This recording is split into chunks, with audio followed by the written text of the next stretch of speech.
এই নামটি উচ্চারণ করতে হলে তারেক রহমানের ওযু করে নামটি উচ্চারণ করবেন। তারেক রহমানের নাম উচ্চারণ করতে হলে অজু করবেন। মঙ্গলবার বিকেলে কুমিল্লা টাউন হল মাঠে কুমিল্লা মহানগর বিএনপির দ্বিবার্ষিক সম্মেলনে এমন আপত্তিকর বক্তব্য দেন দলটির ভাইস চেয়ারম্যান বরকতুল্লাহ বুলু। উপদেষ্টাদের উদ্দেশ্যে তার এমন বক্তব্য দেশ জুড়ে বিতর্ক ও সমালোচনার জন্ম দেয়।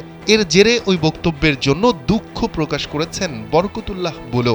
বুধবার এক প্রেস বিজ্ঞপ্তিতে এই মন্তব্যের জন্য দুঃখ প্রকাশ করেন তিনি। গণমাধ্যমে পাঠানো বিজ্ঞপ্তিতে বুলু বলেন, কুমিল্লা মহানগর বিএনপির সম্মেলন ও কাউন্সিল অনুষ্ঠানে উদ্বোধক হিসেবে আমার বক্তব্যের একটি জায়গায় তারেক রহমানের নাম উচ্চারণ করতে হলে অজু করবেন, এই কথাটি মনের অজান্তে বলে ফেলি। আর নয় সৌন্দর্য নিয়ে চিন্তা, এবার নিজেকে সুন্দর করে তুলুন স্টাইল ম্যানিয়াক্সের সাথে। আমার বক্তব্যে এই বাক্যটি উচ্চারণ করা মোটেও শোভন হয়নি। আকস্মিকভাবে উচ্চারিত এ ধরনের বক্তব্যের জন্য দলের নেতাকর্মী, সমর্থক ও শুভানুধ্যায়ীদের মনে আঘাত হেনেছে। আমার এই বক্তব্যের সঙ্গে দলের নেতাকর্মীদের কোনো সম্পর্ক নেই।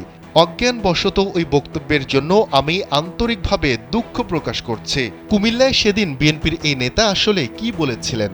গণমাধ্যমে প্রচারিত তার বক্তব্যে শোনা যায়, তিনি বলছেন, আজ কিছু অর্বাচীন নাবালক উপদেষ্টাদের বলতে শোনা যায়, জিয়াউর রহমান নেতা হলে ছেলেরাও কি নেতা হবে?